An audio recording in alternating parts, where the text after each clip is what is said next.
सब दुखों का क्या कारण है? हमारे जो दुख हैं, जीवन में हमारे दुख आते हैं, उसका कारण क्या है? कभी सोचा है?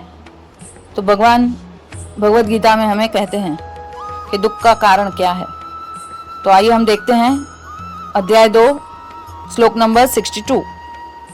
ध्यायतो विषयान् पुंसः संगस्तेषुपजायते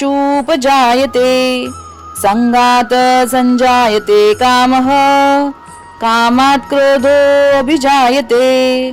तो भगवान कहते हैं इंद्रिय विषयों का चिंतन करने से मनुष्य उसमें आसक्ति हो जाती है और इसी आसक्ति कामना में उत्पन्न होती है और काम में से क्रोध उत्पन्न होता है। तो मनुष्य है वो जिस वस्तु का चिंतन करता है तो वही वस्तु जो है उसमें हमारी आसक्ति हो जाती है।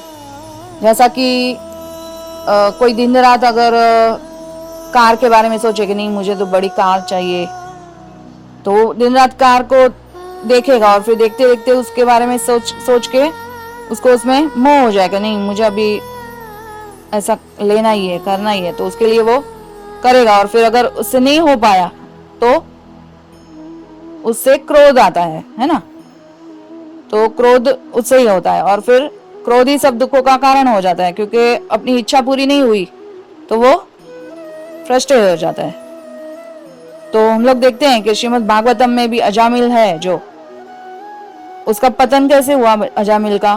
तो उसने क्या देखा, गार्डन में जा रहा था तो ब्राह्मण था वैसे तो वो, लेकिन फिर भी उसने जो नहीं देखने लायक था दृश्य, एक युवा और युवती बैठे थे और उनके बीच में जो उसने देखा तो उससे उसको देखने मात्र से उसका चिंतन करने लगा फिर, और फिर उसमें आसक्त हो गया और उसी युवती के साथ फिर संबंध बनाना चाहा और फिर उसका भी पतन हुआ ना। स्टोरी सबको पता है आपको।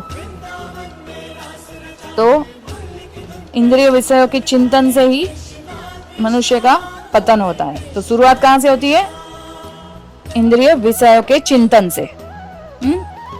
जब तक हम लोग देखे तो ठीक है, लेकिन उसका फिर मन में चिंतन नहीं हो जाना चाहिए कि मन फिर उसमें ही लग गया, नहीं मुझे तो वही बार बार सोच रहा है, मन है वो उसका ही चिंतन कर रहा है। कोई सुंदर स्त्री देख ली या फिर कुछ अच्छा देख लिया तो वही चिंतन करता है कि मैं उसको कैसे पालूं, तो वही पतन का कारण होता है।